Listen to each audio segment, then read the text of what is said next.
Hello, this is The Jay Show. It's Dr. Jay Smith with Dr. Andy Bannister. This is our second episode together. It is. We survived the first one. You changed your shirt? I have. It's amazing what you can stuff in a suitcase. That's great. Now, Andy, we want to continue on from last time. One of the things that we didn't get into is what you have done, where you've come from, a little background, biographical background. And we did ask you why you got interested in Islamic, and you did talk about that. But give us a little bit more background. What is it you have done? You've written a number of books, haven't you? You've also belonged to some institutions. Could you just kind of give us, so the crowd can know, a little bit of who this Andy Bannister is? Yeah, so I've got a sort of variegated career. I mean, I actually came out of computer science years ago. It was one of my first interests, messing around with computers, and then ended up doing youth work for a while, and actually then through Speaker's Corner. And what I encountered there, then sort of ended up sort of reorientating into theology and then into Islamic studies. I've written 2 books. One we're going to talk about, which we're going to put up on the screen. So what's the first one? So the first book I wrote, and this is the one we're going to probably talk about the most on this show, is called An Oral Formulaic Study of the Quran. Always good to have an impressive sounding title on the front because that sells books. And so that was my academic study of the Quran. And it was interesting, we'll come into this, but that computer science background that I'd sort of forgotten about actually became really, really useful during doing my PhD, because we did some computerized analysis of the Quran. We'll talk about that. And then about 2 years ago, my other interest, along with engaging Muslims, is philosophy, and especially atheism, and as well as Islam being all over our newspapers. So we'll show this very red-looking book. It's a very red-looking book called The Atheist Who Didn't Exist, and it's an attempt really to combine comedy and philosophy. And really what I did is I was beginning to get quite annoyed with some of the kind of media-savvy atheists we see out there. People like Richard Dawkins, Christopher Hitchens, whose arguments are terrible, but whose faces were everywhere. And I thought somebody needs to write a book to take these guys on a little bit of their own game. So it was an attempt to kind of use humour to sort of show just how much was really, really wrong with many of their arguments. And that was done really, really well. It sold well into 5 figures. Yeah, and you and your family moved. We have. So we were in listeners will tell by the accent, I'm a Londoner, actually born and raised across the river in South London. And then I was in Oxford. Then we moved in 2010 to Canada, and I was in Toronto for 6 years, and we came back last summer, and we now live up in Scotland. And I kind of wear I wear 3 hats actually. There's my academic hat. I'm an adjunct research fellow at a place called Melbourne School of Theology. That's my alma mater. Your alma mater down there in Australia, and that's terrible accents. All of my accents are terrible. All the Australians are cringing at that. Yeah, they're writing in right now, but it'll keep their minds off losing at cricket, right? And so there's that. I also... You're losing your audience, you know. I am Be careful losing of the jokes you give. Well, I don't know where this goes. And people watching on the Indian subcontinent, great cricket fans out there. It's only you Americans who think that baseball is something. And then I also work a third of my time for an organisation called RZIM, or Ravi Zacharias International. And that's what you were doing in Canada. I was doing that in Canada, and that's really. You were in charge, weren't you? I was leading the Canadian outfit, and so that's really an responsibility.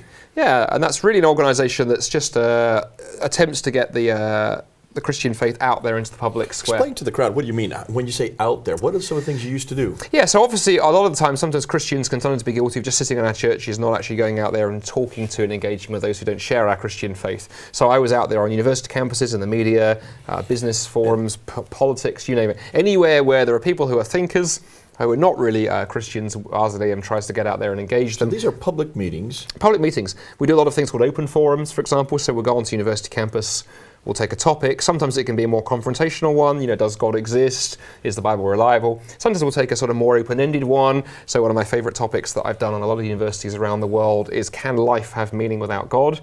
And sometimes I'll do a talk, or sometimes I'll do a dialogue or a debate with an atheist.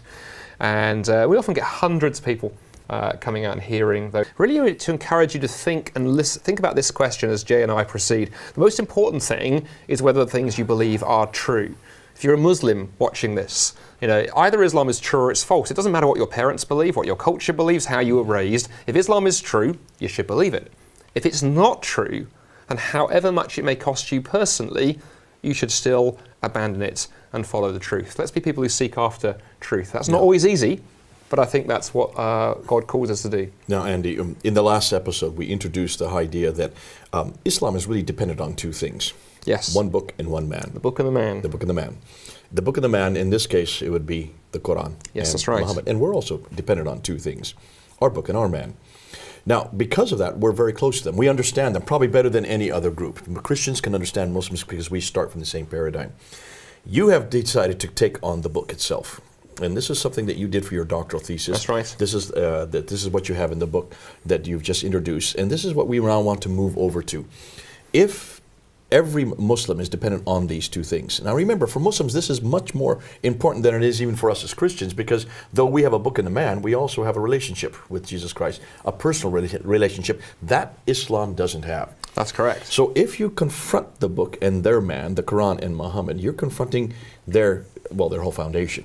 Without that, their foundation crumbles. Very much so. I mean, I think that's beautifully put, Jay. Two pillars, the book and the man, and those pillars are intertwined in one sense, because of course the Quran's authority and Muhammad's authority tied into each other. If it turns out that the Quran is not what is claimed for it, then of course Muhammad's integrity goes because he made certain claims for it. And on the other hand, of course, if Muhammad turns out not to be a prophet, if he turns out to be the kind of character for which there is question, whether your question is his existence or his character, then of course the Quran partly stands on the one who delivered it. So these two things go together. So I think Islam has always been very, very protective around both Muhammad and the Quran. Watch what happens. Look in the last few years, the cartoon controversy, when cartoonists have mocked Muhammad. What's happened? The Danish cartoons. The Danish cartoons. People got very, very upset. A few years ago when there's that gentleman in the States, in Florida, Florida threatened to burn the Quran. And got very, very upset. But I remember a Muslim friend once saying... Or the Charlie Hebdo. They're in Paris, right here. But a Muslim friend of mine once made this point to me, and I never thought about it like this till my Muslim friend made this point. He said to me, almost in passing,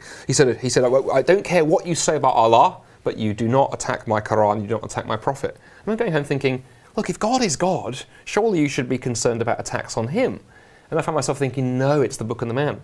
Let's back up. You're bringing up something very important. Why is it they don't really have a problem with attacking God? I think for two reasons. One is God is so distant in one sense. Yeah. He's more of an abstract idea. You know very little about him. He's never come to earth. There's no way that we can say that we have a relationship with Allah. Well, it's more than that, Jay. He's never come to earth and revealed himself to us in the way that God has done in Jesus Christ. So we have that. We have that. Secondly, if you read the Quran, one of the things that struck me very early on as a Christian reader of the Quran is really just claiming to be God revealing his commands and his instructions. Rules and regulations. Now the Bible... Don't do this, do this. Yeah. Now the Bible contains some of those. Absolutely it does. But the Bible also contains God revealing his character and his identity. One of the stories for me par excellence in the Bible is that story in Exodus chapter 3. Moses, there in the wilderness, burning bush. He's in front of the president.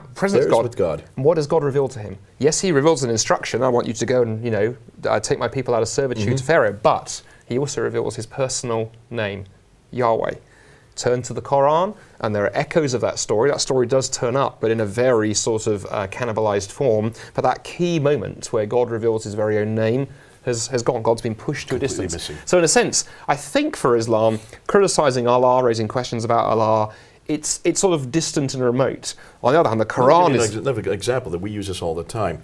In Surah 2, Surah 7, Surah 20, you have the story of Adam and Eve in a garden that's out of earth. It's up in space somewhere. But is Allah in that garden? Well, no, he's not, But he is in our biblical text. He absolutely is, walking and talking. Genesis 3, 8, and 9. He is there, walking and talking with Adam and Eve. But it gets more interesting than that, though, because I remember the first time when I used to attend Speaker's Corner back in the 1990s, along with you and others. I remember that point that you would make and others really impressing on me, and I think it's absolutely right. And in 20 years of studying Islam, I completely agree with you. There was another piece to it that I didn't completely see back then, not because you didn't preach it. I'm sure you probably did. There's a matching bookend to this. The descriptions of paradise in the Quran, rivers of wine, crystal clear fountains of water, fruit trees, the houris, the virgins for the men. But what's missing in all those descriptions? It's the presence of God. Revelation 21, we have in the Bible, we have God walking and talking, going on. And so to go in the Bible, God is present in the beginning, he's present at the end, and in the middle of history, he's present in the person of Jesus Christ. And the Quran, missing at the beginning, missing at the end, missing in the middle. Which also leads to one other point for viewers who are maybe not Muslims or other faith backgrounds here. I often get asked this question, Andy, why can't you just affirm that all religions lead to God? And the answer I give to that is actually no religion leads to God. Only one relationship claims to lead to God, which is the gospel. But the Quran does not claim to lead you to God. Buddhism does not claim to lead you to God. The Hindu scriptures don't claim to lead you to God. It's only Christianity in and through Jesus Christ that even offers you the presence of God. And if you want to know the Creator, not just know about Him, there's only one offer on the table, and it's not the Quran. Absolutely. I love to move one step further on in Surah 7, Ayah 24. You have Allah then, basically, after they've sinned, He forgives them, but then He throws them out of the garden, down to earth. And I always ask my Muslim friend, okay, you're on earth, you're not up there. Why aren't you up there? Because of what Adam and Eve did. But wait a minute, you don't believe in original sin. Exactly. And you don't believe that we can take on the guilt of another. That's in Surah 6, Ayah 164, Surah 53, Ayah 38. Then what are you going to do with Surah 724? Well, you know what? See, you borrowed the story without understanding the most intrinsic Here's the meaning. thing, Jay. I like to, you said you like to kick it up a gear. I like to kick up beyond your kicking it up a gear because it gets worse. The Quran is actually very clear. I think it might be in Surah 7 where Allah says to Adam and Eve, get down from here. That's verse 24. To the earth, which will be a place of trial and testing for you. So earth is a prison camp. The reason we're here, this is not God's good creation, perfectly designed for His human creatures to flourish and enjoy, as in Genesis, where God looks at creation and says it's very good. It's a prison camp. But more than that, here's a problem. Imagine listening to this. Imagine you're a faithful Muslim. And you imagine that Islam is true. Let's just play Fantasy League for a moment. And you obey the commandments, you get to the day of judgment, and Allah smiles at you and says, come into paradise, my good and faithful servant. And it's wonderful. The rivers of wine, the fruit trees, the crystal fountains, the houris, if you're a man, great stuff. Then on day 3 in paradise, you do something stupid. You sin, you say a bad word, you do something you shouldn't. What's going to happen? Well, you're thinking, I can't sin in paradise. I'm afraid you can, because Adam, who was the first prophet, he sinned in paradise, right, and he got thrown out. So even in Islam, if you make paradise, how can you be sure you'll stay there? When I've raised this with Muslim friends, the ones who are more alert and thinking theologically will often say, well, same thing could happen to you, Andy. And I go, no, it couldn't. Because in Islam and Christianity, we have something that's not often talked about enough, Jay, in these conversations. We have the indwelling of God's Spirit, and transformation, sanctification is a theological term. The Bible tells us that when you become a Christian, God begins that process of remaking you into the image of Jesus Christ. And the Jay, the Andy that will walk and talk in the new heavens and the new earth will not be Jay 1.0 or Andy 1.0, you'll be 2.0. There will have been the upgrade. In Islam, there is no upgrade. There's no saviour. There's no forgiveness for sin, there's no transformation. And the problem of sin remains. It remains down here, and in Islam it remains up there as well. Now, this is a good way to segue into what we're going to be talking about today, because we're talking about a story that is actually very similar to the biblical story. That's right. Yet it's missing some salient points. In the case of the biblical story, we know that Adam and Eve are on earth. We know that God comes down our direction and enters time and space and is walking and talking to the Kuday on earth. So from the very beginning, our God has that relationship. But what's interesting is there are enough parts of that story that we can recognize. Oh, we know who Adama and Awa are, and there are many of these stories right through the Quran, aren't there? Quite a few of these stories. There are. We talked about in the last episode. We did. Unpack that a bit. Why are these stories there, and where do they come from? And what have you noticed that's different? Because people have noticed this for 1,400 years. We've known, or 1,300 years, as we're now saying. But certainly you've brought something up that you started wanting to go into and that you wanted to delve into much more deeply. Good questions. With that. Yeah, well, there's a whole range of questions packed into this. Let me begin by talking about what's there. Yeah. So roughly, scholars would say, roughly 20% of the text of the Quran contains what in scholarship we would call biblicist material. That story that's come from, and we'll talk about how it's come from, but it's come from the Bible. Let's give some examples. So, the story of Adam and Eve, the story of Abraham and the sacrifice, Surah 21, the story of Joseph, Surah 12, Surah 12, the story of Solomon and Sheba, Surah 27, the story of the Annunciation to Mary, Surah 19, exactly, and so on and so forth. The story of Jonah, for example, is referenced. So all these stories, they come from the. We think they're biblical stories. They're biblical stories. Use the word biblicist. So the reason we use the word, you've noticed there's been some. Yeah, problems. that's the reason why we use the word biblicist, not biblical, because there are some differences. The difference there. Yeah. So anyway, so biblicist means they have come from by some means, and we'll talk about that in a moment, from the Bible. Included in that, we would also. I hope you're all following it. Not biblical, but biblicist. And the reason being, biblical is clearly, and again, I want to not preempt where we're going to go in a moment. Clearly what hasn't happened is Muhammad has not sat down with a copy of the Bible in front of him and gone, I like that story, I'm going to write it down. Because there are such differences that scholars are going, well, clearly whoever told these stories, if it's Muhammad or whoever, didn't actually have access to the Bible. But also, the other hugely important point, Jay, included in that label biblicist are stories that have come out of Judaism and Christianity, but are not biblical stories. So, for example, the story of Iblis and Adam occurs 7 times in the Quran. That's the story where Allah creates Adam, brings the angels in, says bow down. They all bow down apart from Iblis, who refuses, and he's cast out of heaven and becomes Satan. Explain who Iblis is so people know what you're talking about. Iblis in the Quran, it's interesting you say that. The Quran is not clear exactly who Iblis is. There is a debate in Quranic in Islamic scholarship as to whether Iblis was one of the jinn or was an angel. Because the argument for him being an angel is Allah calls the angels to come in and bow down, and Iblis comes with them. Those who think he's a jinn, it's because his refusal to bow, he turns to Allah and says, why should I bow to Adam? You made him out of clay, you made me out of fire. And the Quran seems to imply the jinn are made out of fire. Anyway, but Iblis goes on to become Satan. The fascinating thing about that story, that's a Jewish fairy tale. It's a Jewish myth. It's not there in the Old Testament. We know the Jewish community began telling it sometime around about 200 BC, something like that is when it first crops up. So it predates the Quran. And the rabbis knew it wasn't a biblical story. It was never claimed to be. It was the kind of story you told to, amuse the children, to entertain people. It was an entertaining story. These apocryphal writings. Yeah, and we also have the same coming from the Bible. So we have the Christian tradition. So we have stories like Jesus bringing clay birds to life. Blowing on them when they're flying to there. That's Surah 3, Ayah 49. That comes from, or stories like the infant Jesus talking in the Surah 3, Ayah cradle. 46. This is great. You're a walking concordance. I'm just going to help you out on these because these are things that people might want to check you up on. They might say, hold on, exactly. Andy's just making now those stories. Those are in the Quran. Those stories come from things like the infancy gospel of Thomas, the infancy gospel of James. They date from the 200s, so 200 what years. What are these infancy gospels? So basically what happens in Christianity, similar to Judaism, but once Christianity gets going, and we get into the 200s and 300s, Christians began, as well as passing on the scriptures and preaching the scriptures, began also telling sort of edifying stories. They're sermon illustrations, fairy tales, stories to entertain the children. And so these are like bedtime stories in some ways. Yes, I mean, exactly what they were used for, we're not entirely sure, but here's the interesting thing. I think you can mount a very strong case that the Christians who are using these, the Jews who are using these, they knew these weren't scripture. They made a big difference between. Let me give you a very good example why. One of my first bits of scholarship was looking at a document called the Arabic Gospel of the Infancy. Dates from the late 400s, early 500s, and it collects some of these earlier stories and retells them. Some people think it's influenced the Quran in a couple of places.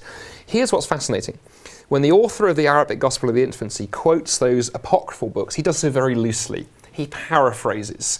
He doesn't bother quoting word for word. When he quotes the canonical Gospels, when he quotes the Bible, he is word for word the same. And scholars, I think, would say that's because he knows he's handling Scripture, and you handle Scripture differently. In the same way that if you told me a story about you and your kids that happened a few weeks ago, you're not going to worry about making sure it's exactly word for word. If you quote me a Bible verse, you will. Let's back up a bit. We do know that Jerusalem was destroyed in 70 AD. That's correct. And we do know that the Jews were thrown out of Jerusalem. Many of them went out into the diaspora. Arabia. So they went to Arabia, they went to a places. place like Ctesiphon, which is what today Baghdad. So we had Jewish communities there, you're absolutely right. But they took their scriptures, rolled up in scrolls, and they treasured them. But as they went out, we do know that they came across other stories. They came across other traditions. That's right, we came up with other traditions. Now, at the same time as well, it's interesting to think about Arabia for a moment. We know a couple of other quite interesting things about Arabia. There were also Christian groups there, particularly heterodox, unorthodox and why were they there? For very good reasons. If you picture a map, up to the north and the west of Arabia. We can show a map right here. We'll put a map up here right now. Isn't it amazing that technology you have? It's terrific. I can only do this because I'm not the one that's going to do it. It's our men. Yeah. And what viewers at home may not know is Jay is actually 94 years old, but using digital technology, look at this. We can make him look like an 80-year-old man. If you believe that, you're not going to believe anything else he says. So anyway, up to the north and west of Arabia. I am older than you, but not that old. Up to the north and west of Arabia, you have the Byzantine Empire, Christian Empire. They took a pretty robust approach to heretics in that they persecuted them quite extensively. And threw them out. So a lot of those they throw them to. Well, a lot of those groups went into Arabia. So these Arabs are hearing these stories. Yep. You also have, of course, over to the north and the east, you have the Zoroastrians, the Persians up there, so those stories are floating in, and you have sort of native Arabian religious groups as well. So what scholars will say is that the Arabia into which Muhammad is born in 570 AD, if the Muslim histories are to be believed, is a religiously pluralistic. It's a melting pot. In fact, we see that in Islamic history. Think about the Kaaba. Of all the people who have been thrown out, you might say, but they're all there. And of course, in one sense, that's not controversial. Many Muslims may be aware, but if not, you can read the text there in the biographies. We read that when Muhammad was a young man, the Kaaba, that great cube-shaped building in Mecca towards which Muslims pray today, according to tradition, there in the Kaaba, how many idols were in the Kaaba? 365. 360. But we're going to dispel this in another talk we're going to do. We are indeed. So let's not go there. Do you know what he says according to what the traditions say? Exactly. That's now, what do you mean by that? So what we're talking here is we're talking about what the things like the Hadith and the Sirah and those early Muslim sources tell us. We have a religious melting pot. But something 200 to 300 years later. Something else is going on as well, though. Arabia is also an illiterate culture. Writing hasn't really taken place. Writing is beginning to develop, but largely it's an illiterate culture. So, for example, what is it that we know of in scholarship and in historical studies from before Islam? Well, Arabia, of course, is famous for the oral poetry of the Bedouins. It's an oral poetry. They didn't write it down. They didn't have access to writing. The Bible, for example. There is an oral tradition that exists. There is an oral tradition that exists. And also, we don't know, for example, the suspended poems, the mu'allaqat. Those kind of things. Well known. These predate Islam, and these are oral creations. Well known at that time. The Bible's not available, as far as we know, in scholarship in Arabic. Why is that? At the time, again, because you're dealing with an oral culture. Okay, look, stop right there. Do we know when the Bible was finally translated into Arabic? Remind me of the date. You're the walking encyclopedia. Well, actually, no. We were just finding out now that the earliest biblical text, the earliest New Testament text, is the Codex Sinaiticus 151, which was found in Mount Sinai, where the Sinaiticus is found.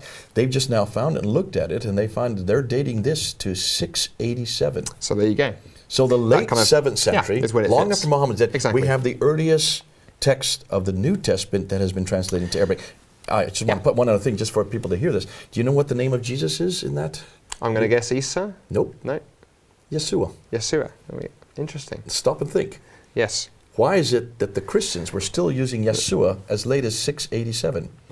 Yet the Quran supposedly had Isa prior to that, in what we're talking about, a good 30 years earlier than that. Interesting, eh? Okay, well, that's not. That's for another thing. We're going to do this in the manuscript evidence. But now let's come back to this. So what you've got this great oral melting pot, oral culture before writing, ideas floating around. Now, what's very, very, very interesting?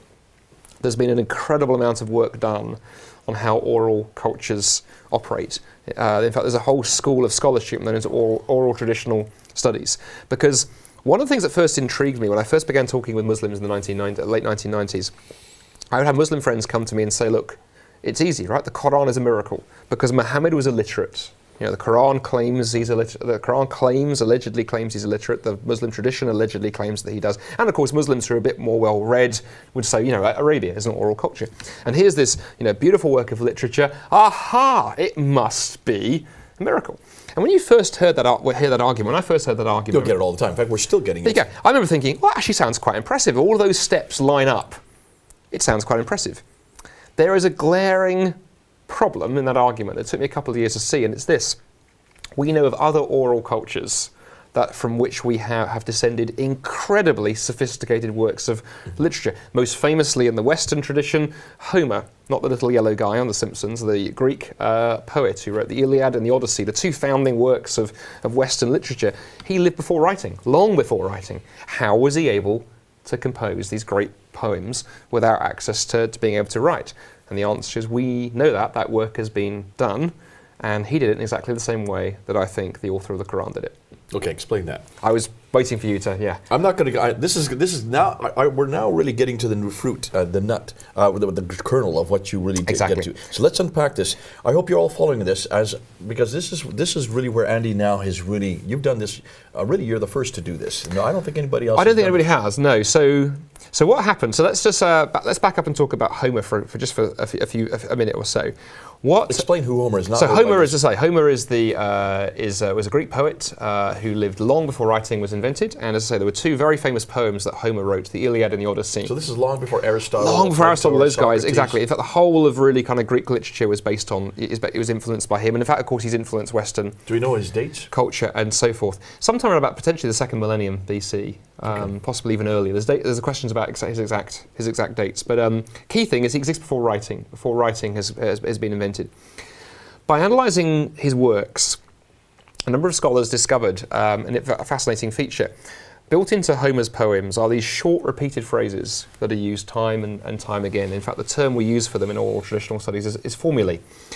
And the reason they're there is actually if you're an oral poet, and particularly if you're composing live in front of an audience, I mean, we're doing this live, but let's imagine there were 500 people in the room and you or I were speaking to them without notes. To be able to go at speaking speed, it's quite hard without a script or unless you've memorized it. And formulae allow you to compose your work at performance speed in front of an audience. Now, what was interesting, the first scholars to notice this feature in Homer then had the bright idea of going, let's go and see if we can find some living oral cultures to see if this actually works in reality. They did. They found this in Yugoslavia around the beginning of the 20th century. And two scholars called Albert Lord and Milman Parry went out and recorded thousands of hours of actual contemporary oral poets and found them doing the same thing. Formulae were what they used. And since their groundbreaking work in the beginning of the 20th century, we've studied something like 250 to 300 different oral cultures around the world and works that have originated from those cultures. And in almost every case, we found that formulaic language occurs time and time again. This whole thing of studying the formula is something very new. So you're talking about the end of the last century. Really, the end of the last 20th century when this began to be done. So this is all new material. Pretty new stuff. And what's interesting, as I say, is the number of cultures it's been used on. Over 300. Almost 300, in fact, over 300 now. Well, say when I began my PhD studies and I began being suspicious that the Quran had come out of this kind of milieu, this kind of background, the thought occurred to me, I wonder what would happen if you took this methodology and used it on the Quran. Now, formulaic analysis is very, very slow because you open a text up and you go through line by line. Before we do that, because we do want to end this episode, and I don't want to really start something that's really going to be exciting. I want to leave it for the next episode. Oh, okay, that's exciting. So let's kind of review what we've done so far. This, to me, I'm starting to get salivate now because this is getting exciting. Not only because of the fact that this is new, but it also shows us something that about the Quran that takes it away from this book that is in heaven, this book that's on eternal tablets. And it puts it into history. Puts it in history, and it puts it into human history. I think that's hugely important. In fact, a good friend of mine and a friend of yours, Dr. Keith Small, from Oxford. I mean, Keith has written a little bit. He's written several big academic books. In fact, we have one of them here. This one. There we go. He's written a little book called Holy Books Have a History, and it's a very clever title. Because I think sometimes Muslims can end up assuming, the Quran dropped directly from heaven. But to actually, the more you study it, and particularly study it using some of the methodology I'm talking about, you put it back into history. And I think that's hugely important because to understand a text, you need to understand where it came from. In fact, at the end of my book, I use an analogy from archaeology. If an archaeologist is digging in the ground and they bring a piece of pottery out of the ground, before they go off and clean it up and get all excited about it, they're going to record what's above it and what's below it in the ground so you can put that in its historical position because you can understand it better. And one of my problems with the Quran, Muslims, I think well-meaning to, because they believe what they've been told, have ripped the Quran out of history. And in so doing, something has been lost. And some contemporary scholarship, I think, has made the same mistake. My argument is, put it back in history. It looks like an oral document. We'll go into more why in the next episode. And you do know that orality existed at that time? There were lots of oral traditions. There are certainly this had not really been written down. We do know that before Muhammad, that you have oral culture, certainly in the Arabic world. Well, you have it in the Arabic world. You have, as I say, the oral Arabic poets before Muhammad. And then here's what gets very interesting, Jay. Immediately after Muhammad, we know that a lot of early Islam was spread and developed by oral preachers, the qusas.